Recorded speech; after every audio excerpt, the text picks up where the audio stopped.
मध्य प्रदेश में होने वाले उपचुनाव को लेकर ताजा आंकड़े आ चुके हैं, जहां दोस्तों सभी 28 सीटों के लिए बीजेपी ने जो है अपने उम्मीदवारों का ऐलान कर दिया है। तो कांग्रेस ने 27 और बीएसपी ने भी 27 उम्मीदवारों का ऐलान किया है। लेकिन 28 सीटों पर उपचुनाव के लिए क्या ताजा आंकड़े निकल कर आ रहे हैं? उम्मीदवारों के लिए टिकट मिल चुका है, उसके बाद जमीनी स्तर पर क्या कहता है सबसे ताजा आंकड़े?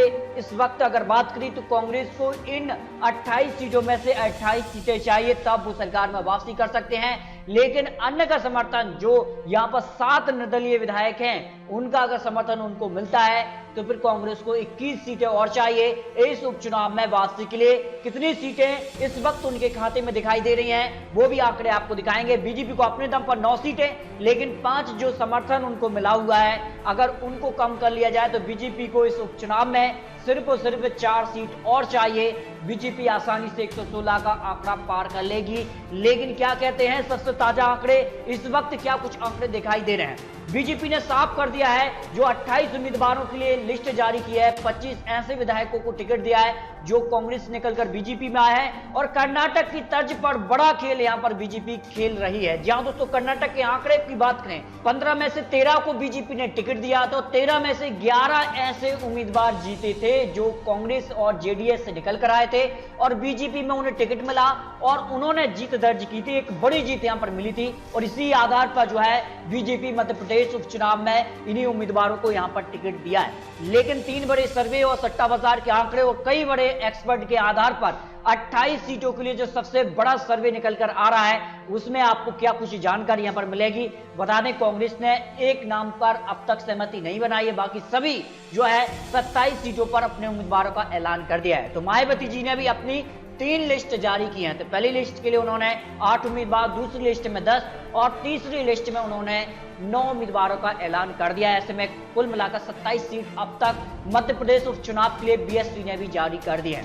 लेकिन सभी 28 सीटों से पहले आपको कुछ आंकड़े दिखाते हैं जो 3 बड़ी कंपनियों ने सर्वे किया था, और यहां पर सट्टा बाजार हो या फिर कई बड़े एक्सपर्ट लोग के आधार पर मध्य प्रदेश की 28 सीट कर्नाटक के आधार पर और इस वक्त जो यहां पर हालात हैं जमीनी स्तर पर, वो क्या कुछ आंकड़े रख रहे हैं। गोहद विधानसभा सीट के लिए रणवीर जाटव और मेघाराम जाटव के बीच यहां पर कड़ी टक्कर है। लेकिन यहां पर मायावती जी ने जो है जसवंत पटवारी को चुनावी मैदान में उतारकर इस सीट पर त्रिकोणीय मुकाबला यहां पर रख दिया है। लेकिन सर्वे यहां पर कहता है कि मध्य प्रदेश उपचुनाव की गोहद विधानसभा सीट जो है कांग्रेस के खाते में जा सकती है। लेकिन कर्नाटक के तर्ज पर जो एक्सपर्ट आंकड़े रख रहे हैं, उस आधार पर तो ये सीट फिर बीजेपी के पाले में जा सकती है। ये आंकड़े यहां पर निकल कर आ रहे हैं। अब देखिए, ग्वालियर विधानसभा सीट के लिए प्रद्युमन सिंह तोमर विशेष यहां पर सुनील शर्मा यहां पर आमने सामने होंगे। लेकिन इस बार यहां पर हरपाल मांझी यहां पर मायावती जी प्रत्याशी ने इस सीट पर भी त्रिकोणीय मुकाबला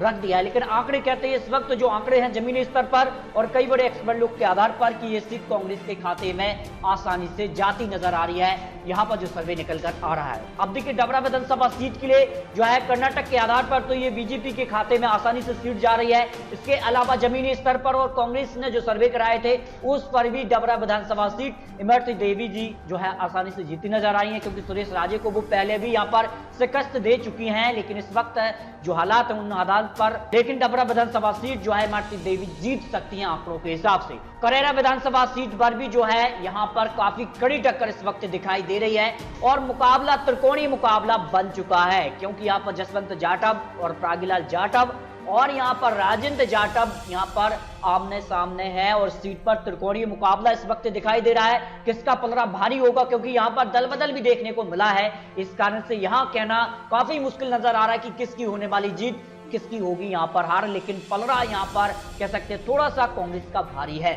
जसपाल सिंह जज्जी और आशा दौरे यहां पर आमने सामने होंगी। लेकिन अशोकनगर से हाल ही में यहां पर मायावती जी ने बिलिन यहां पर भंडारी को यहां पर अपना प्रत्याशी बना दिया है और ऐसे में यहां पर भी त्रिकोणीय मुकाबला देखने को मिल रहा है। अशोकनगर विधानसभा सीट जो है त्रिकोणीय मुकाबले में हालांकि थोड़ा पलड़ा 60 और 40 के अंतर से यहां पर कांग्रेस इस सीट को जीत सकती है। आंकड़े यहां पर निकलकर आ रहे हैं। बमोरी विधानसभा सीट के लिए यहां पर जो आंकड़े हैं वो आसानी से बीजेपी को ये सीट दिला रहे हैं। महेंद्र सिंह सिसोदिया विशेष कन्हैया अग्रवाल यहां पर आमने सामने होंगे। लेकिन रमेश डावर भी अब बीएसपी प्रत्याशी यहां पर चुनावी मैदान में है। लेकिन बमोरी विधानसभा सीट के लिए कर्नाटक के तर्ज पर जो विश्लेषण किया गया है उस आधार पर बमोरी विधानसभा सीट बीजेपी के पाले में जाती नजर आ रही है।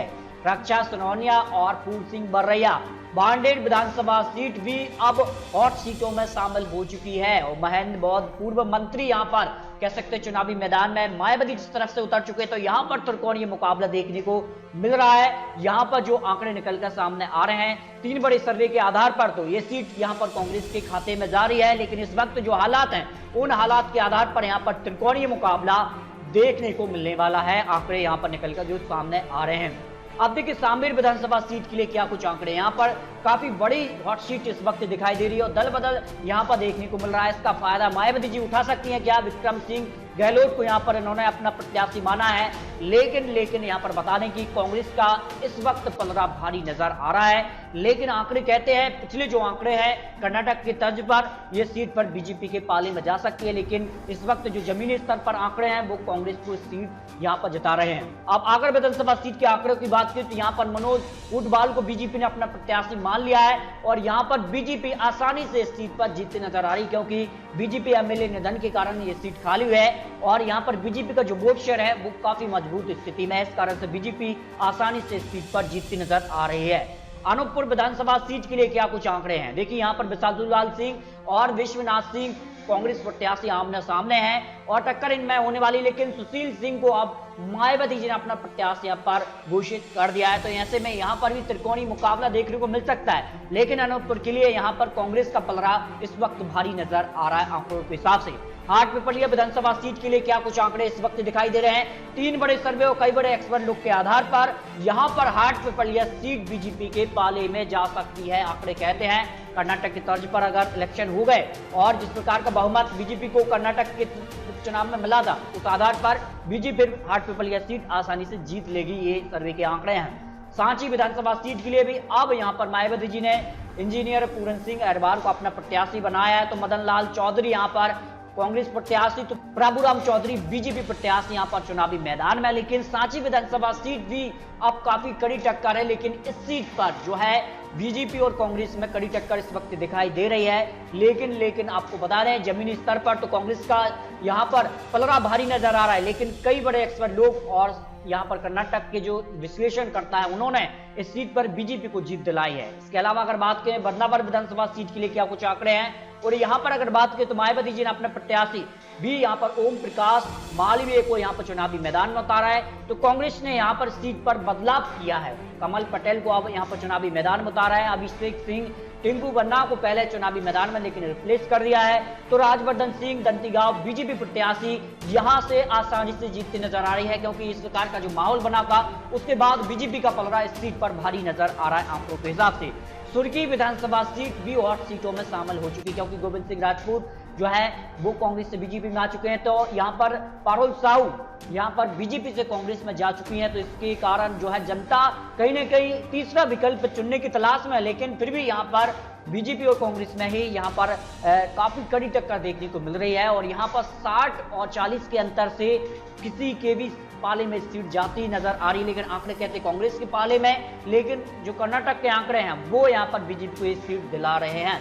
जौरा विधानसभा सीट आसानी से कांग्रेस के खाते में जा रही है, इसमें कोई दौरा है नहीं, क्योंकि कांग्रेस एमएलए निधन के कारण ये सीट खाली है और आसानी से जो यहाँ पर जनता का समर्थन कांग्रेस को आसानी से मिलता नजर आ रहा है। अब देखिए मेघांव विधानसभा सीट पर कांग्रेस ने हाल ही में अनाउंस किया है अपना नाम, हेमंत कटारे का नाम जो है मेघांव से कांग्रेस ने जारी किया, तो ओपीएस भदौरिया बीजेपी प्रत्याशी, तो योगेश मेघ सिंह नरवरिया यहाँ पर मायावती जी, यानी त्रिकोणीय मुकाबला यहाँ पर देखने को मिल रहा है। फिर भी यहाँ पर कांग्रेस का सीट पर भारी जो है पलड़ा नजर आ रहा है सीट के लिए, मेघांव विधानसभा सीट के लिए। देखिए सुबह सरा से क्या कुछ आंकड़े हैं, राकेश पाटीदार को कांग्रेस ने अपना प्रत्याशी, तो हरदीप सिंह डंग को यहाँ पर बीजेपी और शंकर लाल यहाँ पर चौहान मायावती जी प्रत्याशी हैं और यहाँ पर त्रिकोणीय मुकाबला देखने को मिल रहा है। लेकिन त्रिकोणीय मुकाबले में कांग्रेस का इस सीट पर पलड़ा भारी नजर आ रहा है, जो जमीनी स्तर पर सर्वे निकल कर आया है। और लेकिन जो कर्नाटक के विश्लेषण करता है उनका मानना है कि फिर बीजेपी को यहाँ पर कुछ बड़ा देखने को मिल सकता है। नेपानगर विधानसभा सीट के लिए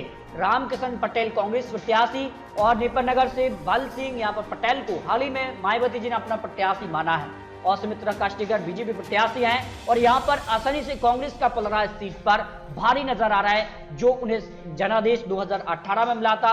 27 सीटें कांग्रेस ने जीती थी 2018 विधानसभा चुनाव में और इस वक्त भी उनका पलड़ा इन सीटों पर भारी नजर आ रहा है। मुरैना विधानसभा सीट के लिए भी राकेश मवई का नाम फाइनल हो चुका है कांग्रेस की तरफ से और यहां पर रघुराज सिंह कंसाना का नाम बीजेपी प्रत्याशी है, तो रामप्रकाश रजौरिया नाम यहां पर मायावती की तरफ से आ रहा है। लेकिन यहां पर त्रिकोणीय मुकाबला, काफी दिलचस्प मुकाबला, यहां पर कांटे की टक्कर इस वक्त दिखाई दे रही है और यहां पर त्रिकोणीय मुकाबले में कांग्रेस का हल्का सा पलड़ा भारी नजर आ रहा है। ग्वालियर पूर्व विधानसभा सीट पर भी जो है त्रिकोणीय मुकाबला देखने को मिल रहा है, क्योंकि प्रद्युम्न सिंह तोमर कांग्रेस से बीजेपी में आ चुके हैं, तो सतीश सिकरवार जो है यहां पर कह सकते हैं कि बीजेपी से कांग्रेस में जा चुके हैं और महेश बघेल मायावती जी ने अपना प्रत्याशी यहां पर उतारा है। तो यहां पर भी त्रिकोणीय मुकाबला। ग्वालियर पूर्व विधानसभा सीट काफी महत्वपूर्ण सीट मानी जा रही है, लेकिन इस सीट पर कांग्रेस का पलड़ा भारी नजर आ रहा है। सुमावली विधानसभा सीट के लिए यहां पर एदल सिंह कंसाना, अजय कुशवाहा और राहुल दंतोड़िया हाल ही में मायावती जी ने अपना प्रत्याशी यहां पर घोषित किया है और यहां पर सुमावली में कांग्रेस का पलड़ा भारी है जमीनी स्तर पर, लेकिन जो कर्नाटक विश्लेषण करता है उनका मानना है कि यहां पर फिर बीजेपी भारी नजर आ रही है, जो यहां पर पलड़ा भारी दिखाई दे रहा है। मुंगावली विधानसभा सीट के आंकड़ों की बात करें तो यहां पर अगर बात करें तो ब्रजेंद्र सिंह यादव बीजेपी प्रत्याशी हैं, तो कन्हैया राम लोधी कांग्रेस प्रत्याशी, डॉक्टर वीरेंद्र शर्मा को यहां पर मायावती जी ने अपना प्रत्याशी माना है, लेकिन कांग्रेस का इस सीट पर पलड़ा भारी नजर आ रहा है जो जमीनी स्तर पर सर्वे है। अब यहां पर बात करते हैं अंबा विधानसभा सीट पर भी जो है दल बदल देखने को मिल रहा है। सत्यप्रकाश सकवार बीएसपी प्रत्याशी अब कांग्रेस में शामिल हो चुके हैं, तो भानु प्रताप सिंह सकवार यहां पर मायावती जी प्रत्याशी, तो कमलेश जाटव बीजेपी प्रत्याशी, जो भी दल बदल हैं। ऐसे में यहां पर त्रिकोणीय मुकाबला देखने को मिल सकता है। हो सकता है कि बीएसपी इस सीट पर जीत दर्ज कर ले या फिर निर्दलीय यहां पर कह सकते हैं नेहा किन्नर का भी पलड़ा यहां से भारी रहा है, हो सकता है वो सीट यहां से निकाल ले, तो यहां पर बीएसपी यहां पर निर्दलीय में से ये सीट जा सकती है किसी के पाले में। पौड़ी विधानसभा सीट के लिए क्या कुछ आंकड़े हैं? पौड़ी की अगर बात की तो हरिवल्लभ शुक्ला यहां पर कांग्रेस प्रत्याशी और सुरेश धाकड़ बीजेपी और कैलाश कुशवाहा मायावती जी प्रत्याशी यहां पर चुनावी मैदान में हैं और इस सीट पर भी त्रिकोणीय मुकाबला इस वक्त दिखाई दे रहा है। आंकड़ों के हिसाब से बीजेपी और कांग्रेस में ही कड़ी टक्कर यहां पर हो सकती है। दिमनी विधानसभा सीट के आंकड़ों की बात की तो यहां पर दिलचस्प मुकाबला देखने को मिल रहा है, क्योंकि गिरिराज दंतोड़िया के लिए यहां पर चुनौती उनके यहां पर भतीजे जो है यहां पर एल्डर सिंह कंसाना के भतीजे यहां पर राजेंद्र सिंह कंसाना को मायावती जी ने अपना प्रत्याशी मान लिया। इस तरह से साफ तौर पर वोट शेयरिंग होने वाली है और बीजेपी को यहां पर नुकसान दिखाई दे रहा है। इसका फायदा सीधे तौर पर कांग्रेस को मिलने वाला है। बड़े सर्वे के आंकड़े यहां पर निकाल कर आ रहे हैं। मंदाता विधानसभा सीट के लिए क्या कुछ आंकड़े निकल कर आ रहे हैं? इस सीट पर जो है कांग्रेस का पलड़ा भारी नजर आ रहा है, जो आंकड़े यहां पर निकल कर सामने आ रहे हैं। आप देखिए प्रद्युम्न सिंह लोधी और यहां पर मिस्टर राम सिया भारती, कांग्रेस ने अभी हाल ही में इनका नाम अनाउंस किया है, लेकिन बीएसपी ने यहां से अपना नाम नहीं दिया है। मलारा विधानसभा सीट के लिए इससे सीधे तौर पर कांग्रेस को इस सीट पर बढ़त मिलती नजर आ रही है, जो आंकड़े निकल कर आ रहे हैं। ब्यौरा विधानसभा सीट पर कांग्रेस ने अपना प्रत्याशी नहीं दिया है, तो गोपाल सिंह भिलाला यहां पर बीएसपी प्रत्याशी, तो नारायण सिंह पवार यहां पर बीजेपी ने अपने प्रत्याशी का अनाउंस कर दिया है। और ऐसे में ब्यौरा विधानसभा सीट कांग्रेस के खाते में आसानी से जा सकती, क्योंकि कांग्रेस एमएलए के निधन के कारण यहां पर सीट जो है खाली हुई है। यानी कई सीटों पर त्रिकोणीय मुकाबला देखने को मिल रहा है। आंकड़े निकलकर जो सामने आए हैं, मध्य प्रदेश की 28 सीटों में से कांग्रेस ने 27, बीएसपी ने 27, तो बीजेपी ने 28 उम्मीदवारों का ऐलान कर दिया है। 3 बड़े सर्वे और सट्टा बाजार या फिर कर्नाटक की तर्ज के आधार पर या फिर कई बड़े एक्सपर्ट लोग के आधार पर मध्य प्रदेश उपचुनाव 28 सीटों में से बीजेपी को 5 से 12 सीट मिलने की उम्मीद इस वक्त दिखाई दे रही है, जो इस वक्त का जो सर्वे है। आने वाले समय में क्या होगा ये तो आने वाले वक्त में ही पता चलेगा, लेकिन इस वक्त जो हालात बने हैं, जो जमीनी स्तर पर सर्वे है, उसमें कांग्रेस को 14 से 24 सीटें मिलने की उम्मीद इस वक्त दिखाई दे रही है। एक सीट यहां पर अन्य के खाते में या यहां पर बीएसपी के खाते में भी जा सकती है। ये मध्य प्रदेश चुनाव 28 सीटों के लिए आपको सटीक आंकड़े दिए हैं। फिर भी आपको क्या लगता है मध्य प्रदेश की 28 सीटों में से किस पार्टी को कितनी सीटें यहां पर मिल सकती हैं? इस पर अपनी राय कमेंट बॉक्स में रख सकते हैं, क्योंकि आने वाले समय में क्या कुछ होगा ये तो आने वाले वक्त बताएगा। और 10 नवंबर को ये पता लग जाएगा क्या मध्य प्रदेश में कमलनाथ की वापसी होने वाली है या फिर बरकरार रहेगी बीजेपी, क्योंकि बीजेपी को ज्यादा सीटें मध्य प्रदेश उपचुनाव में नहीं चाहिए। कांग्रेस को अपने दम पर सरकार में वापसी करनी है, तो 28 में से 28 सीटें चाहिए। तब जाकर वो वापसी कर सकते हैं। अगर कुछ सीटें अन्य निर्दलीय यहाँ पर बीएसपी सपाक से यहाँ पर निकाल लेती हैं तो फिर कांग्रेस का खेल बिगड़ सकता है। आंकड़े यहाँ पर निकल कर आ रहे हैं सामने। तो आपको जो भी लगता है अपनी राय कमेंट बॉक्स में रखिए, और अगर आपने चैनल को सब्सक्राइब नहीं किया है तो कर लीजिए, ताकि आने वाली सटीक विश्लेषण की जानकारी आपको तत्काल मिल सके। मिलते हैं और जानकारी के साथ, तब तक के लिए जय हिंद, जय भारत, वंदे मातरम, जय हिंद।